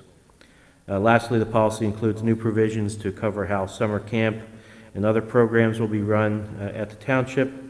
The limitations on summer camp would include limitations on the number of campers and protocols for drop-off and pickup that would include daily temperature taking and self-assessments by the parents of their child's health status for COVID-19 symptoms. The details of the programming, camps, and swimming pool usage will be announced shortly by the Parks and Recreation Department, and I would suggest to look for those announcements on the township website. Fourth, the resolution sets a time frame for reopening of the township building to the public. The improvements necessary for the reopening are nearly finished, and we expect the building to reopen relatively soon, possibly next week. The specific date, again, would be announced on the website. Public will notice changes, though, when they enter the building. All persons entering will have their access limited to the reception area and the assembly room. And if you would need to speak to anyone within the building, the person would have to come down to the reception room to have that discussion. Lastly, in an effort to provide some clear guidance to our many restaurants in Millcreek who have limits placed on their ability to seat indoors, the resolution sets forth guidelines to establish outdoor seating areas. The goal is to allow the restaurants to expand outdoor seating beyond what might be allowed under the township's current requirements in zoning and land development code provisions on a temporary basis, while COVID-19 is still placing restrictions on their ability to operate at full capacity. Restaurants can obtain a temporary outdoor seating use certificate for those expanded areas. The guidelines offer guidance on where seating can be placed in terms of parking lots, right-of-way and side and backyard property lines, as well as the impact on parking spaces. It would allow for tents under 400 square feet without inspection, but would require inspection for larger tents. The intent would be to have a quick process to allow restaurants to be assured that they are operating in compliance with applicable local requirements. Okay. Thank you, Mark. Any questions or comments from the board regarding this resolution? If you don't mind me making the meeting a little longer. Thank you, Mr. Chairman. I appreciate it. Gentlemen, I completely understand kind of the consternation in the community about the state of affairs regarding red, yellow, green designations in the county. And I understand that we need to balance public health and the economic health of the region. And we're going to be addressing that later on the agenda, the resolution 2020 R39. So I understand the necessity to let businesses operate. We've got small business owners who are struggling. We've got employees in the township that are staying home and need to work to sustain their homes. But I don't think our Parks and Rec programs are the same kind of essential service or necessity for our community.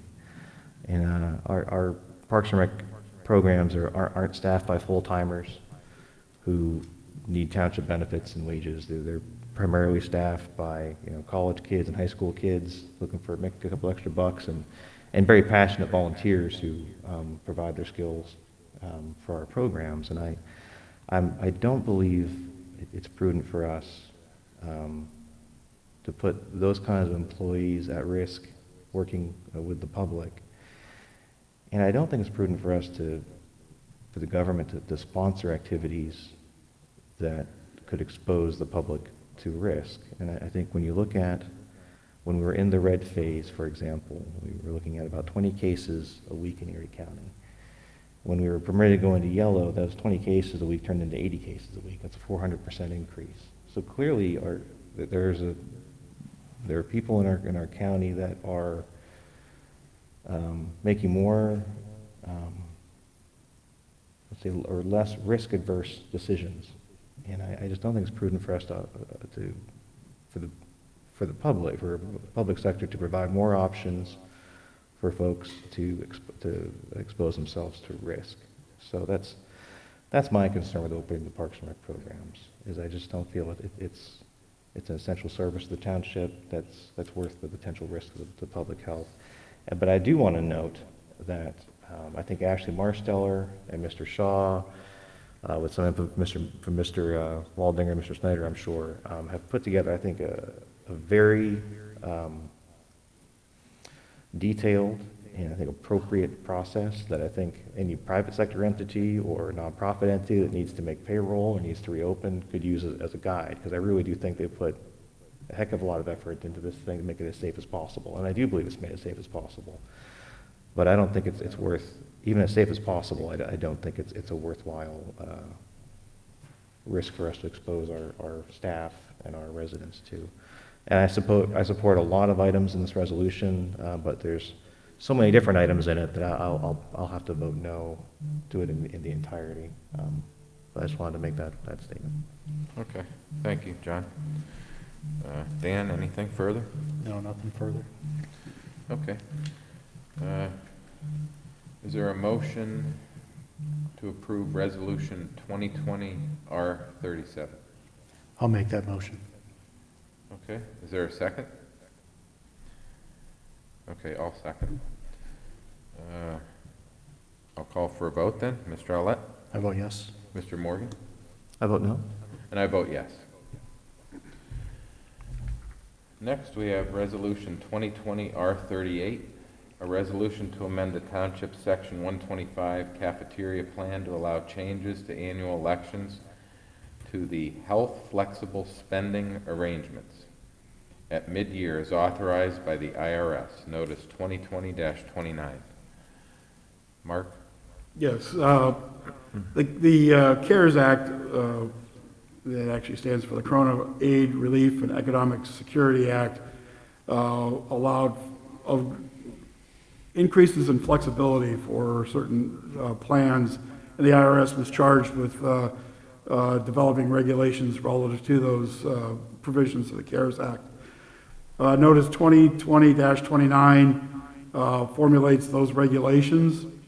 Ordinarily, once an election is made for a flexible spending arrangement plan, those are locked in for the year unless certain conditions exist. You have a child, you get married, there's a couple other exceptions that are allowed. The IRS's notice 2020-29 waives those recommendation or elections if you agree to amend the plan.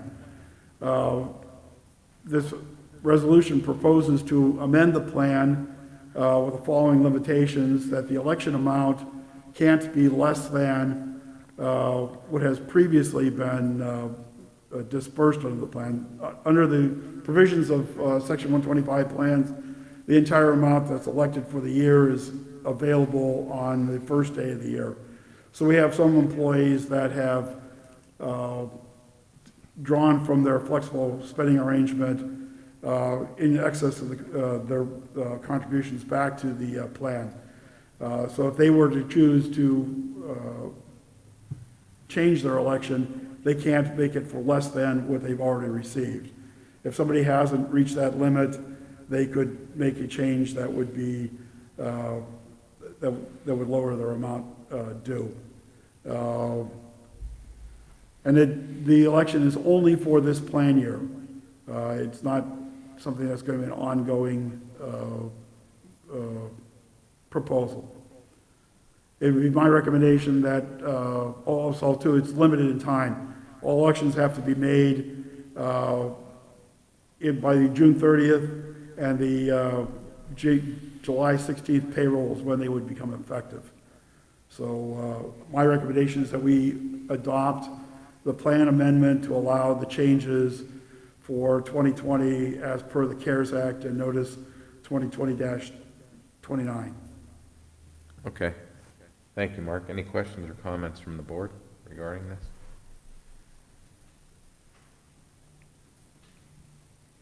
Okay. Do I hear a motion to approve Resolution 2020 R38? Make a motion to approve. Okay. I'll second. Thank you, Dan. Mr. Arlett, your vote? I vote yes.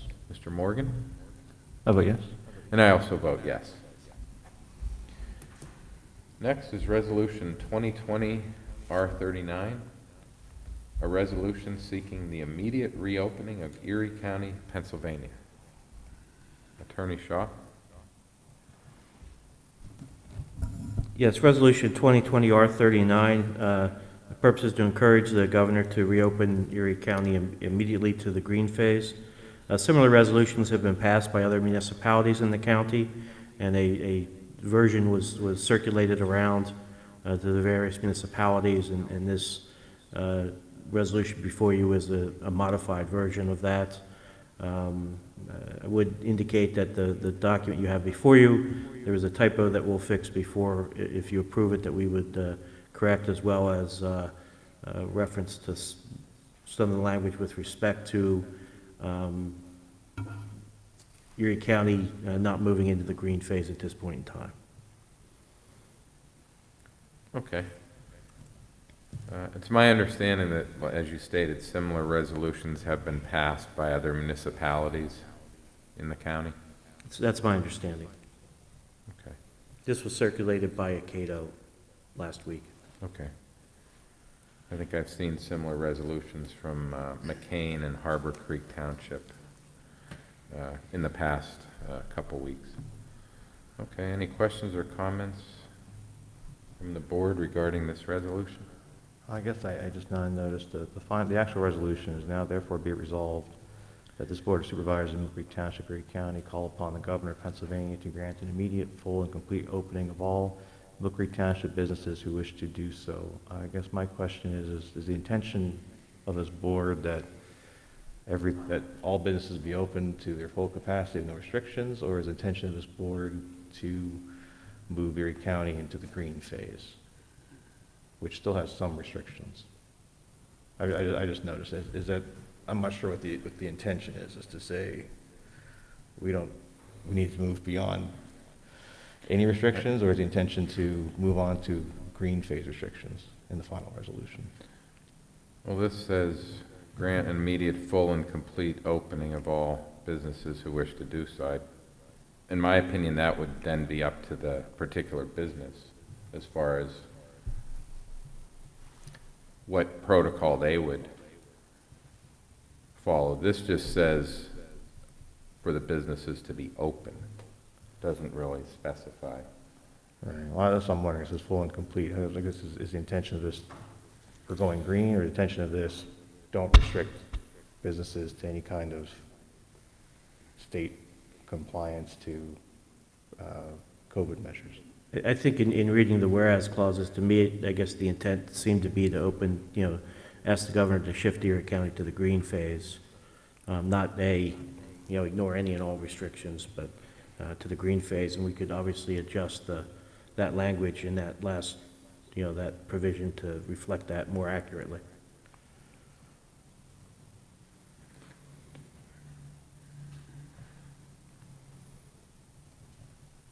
Yeah, I wouldn't have any objection to that.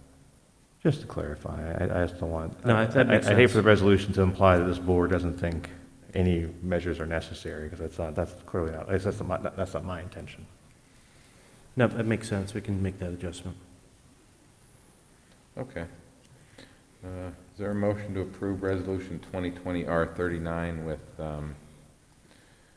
the modifications as described?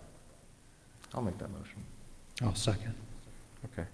Mr. Arlett, your vote? I vote yes. Mr. Morgan? I vote yes. And I vote yes as well. Next up, we have a safe harbor agreement, Millcreek Police Department. Mr. Shaw, you're going to handle that as well? Yeah, this is an annual agreement that the township enters into with Safe Harbor to provide behavioral health services when it's needed by a person in custody of the police department.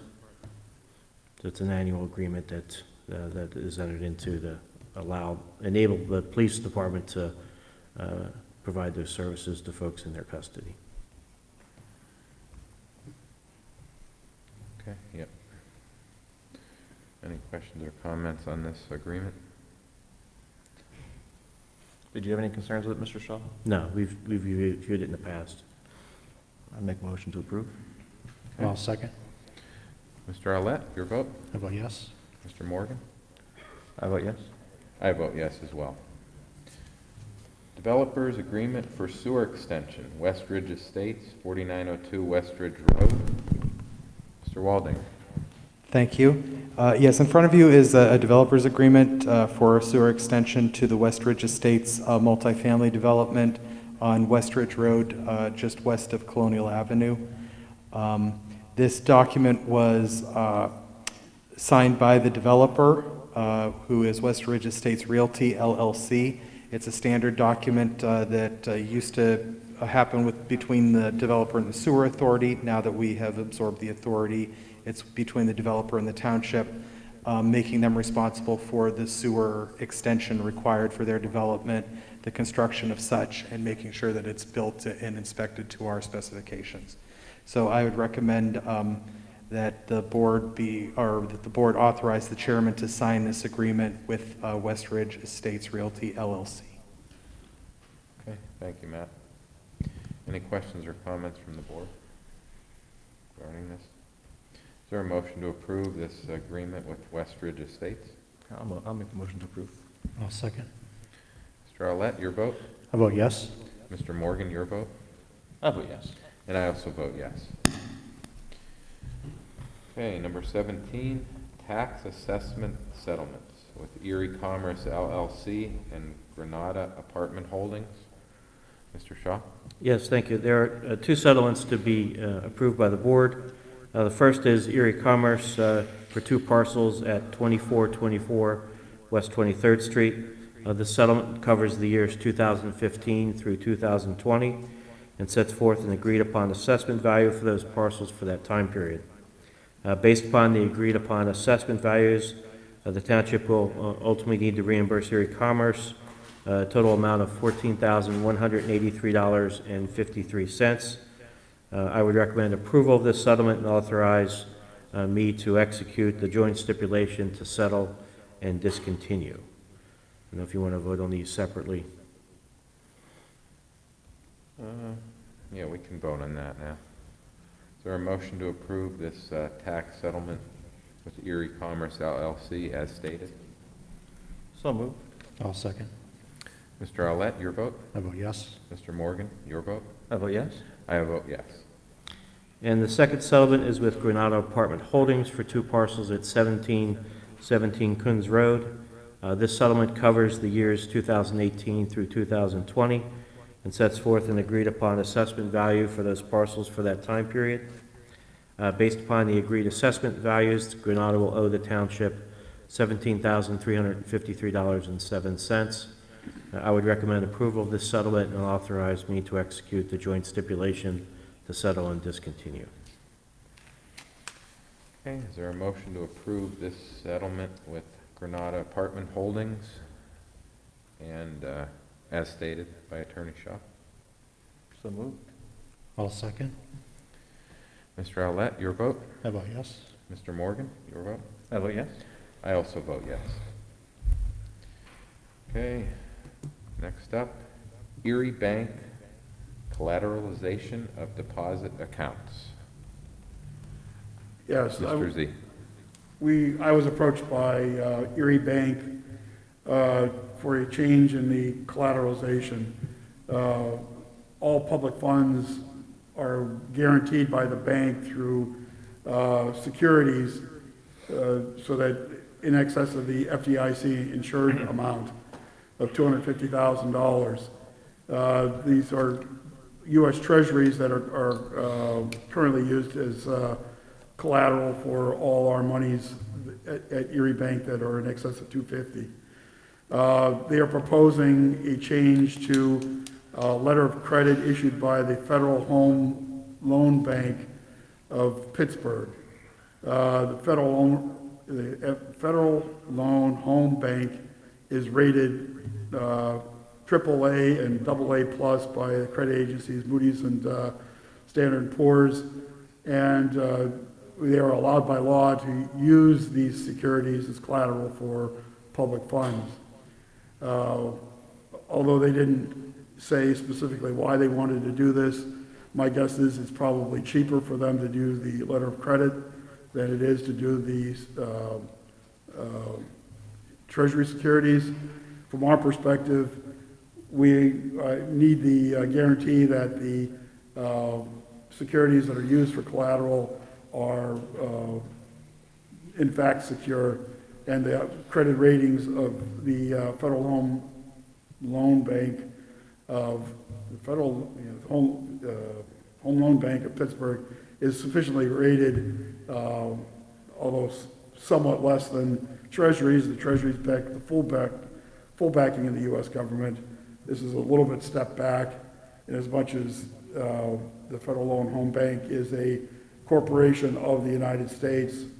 None of these have ever gone to bankruptcy because it would have liquidity issues in the marketplace, and the government would step in if there were ever a huge issue.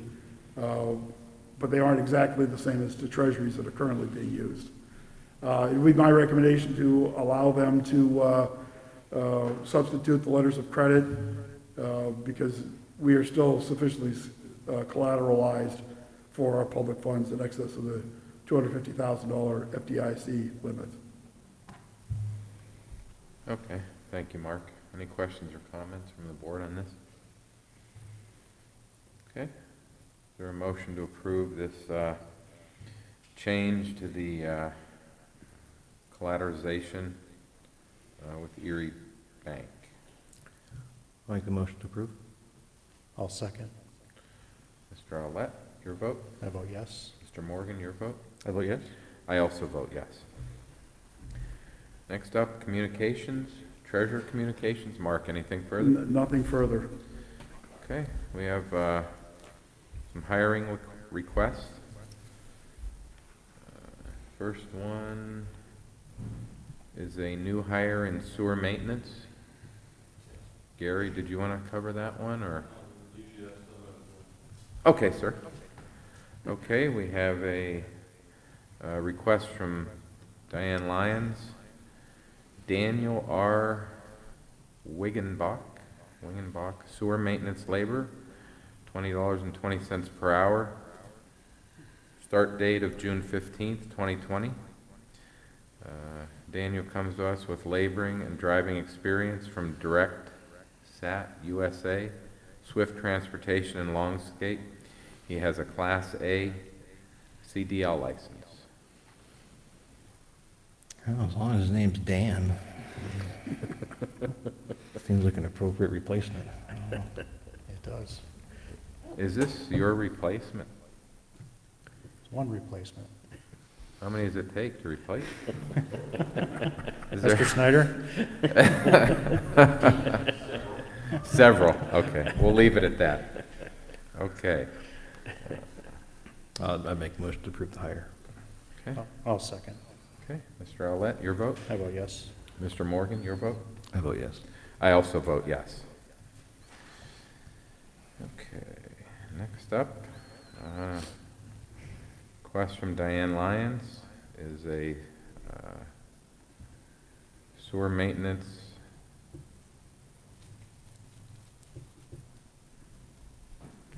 This would be to replace the employee, the long-term employee that recently died. Okay, this is requesting approval to fill the vacancy. Okay, I thought Wiggenbach quit already. okay. All right, yeah, there's another vacancy in the sewer department. She's requesting approval to fill that vacancy at some point in the not-too-distant future. Yeah, this is that new process we put in place to make sure the board is on board with replacing vacancies. And Diane just wants to make sure we're all on the same page. So Okay. I'd make a motion to authorize Diane to commence with that process. I'll second. Okay. Mr. Owlett, your vote? I vote yes. Mr. Morgan, your vote? I vote yes. I also vote yes.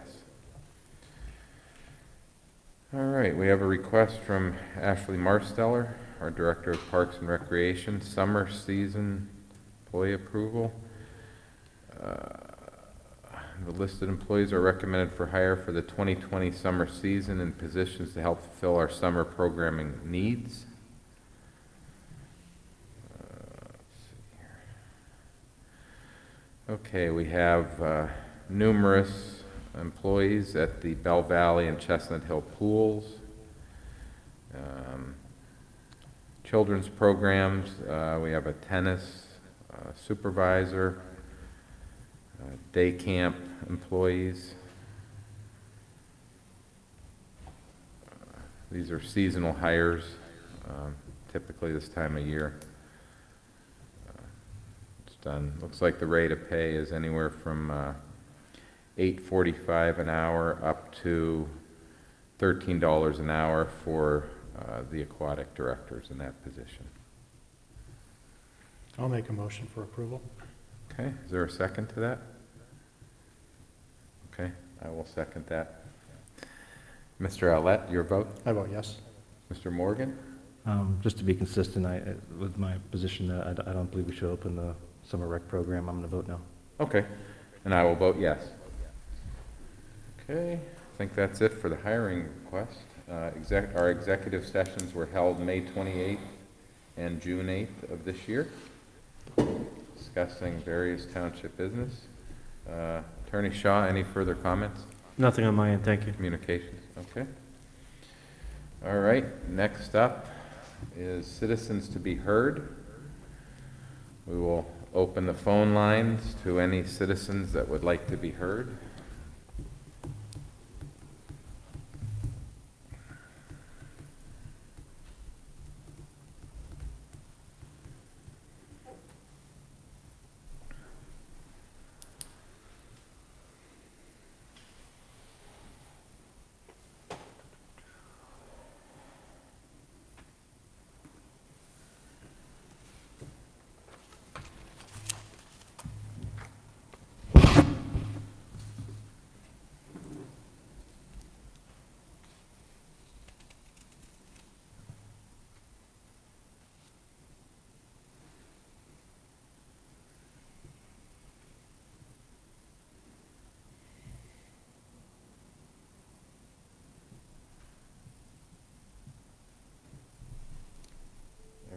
Everyone's outside enjoying the sunshine, I guess. It's supposed to be hot today. Yeah.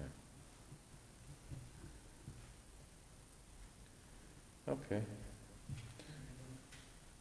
Little longer? Or it's been a minute. Okay. Hearing no citizens to be heard, we'll move on to adjournment. That's all I got today, guys. Motion to adjourn. Motion to adjourn. I'll Okay. second. And I vote yes on that. We are adjourned at 11:32. Thank you.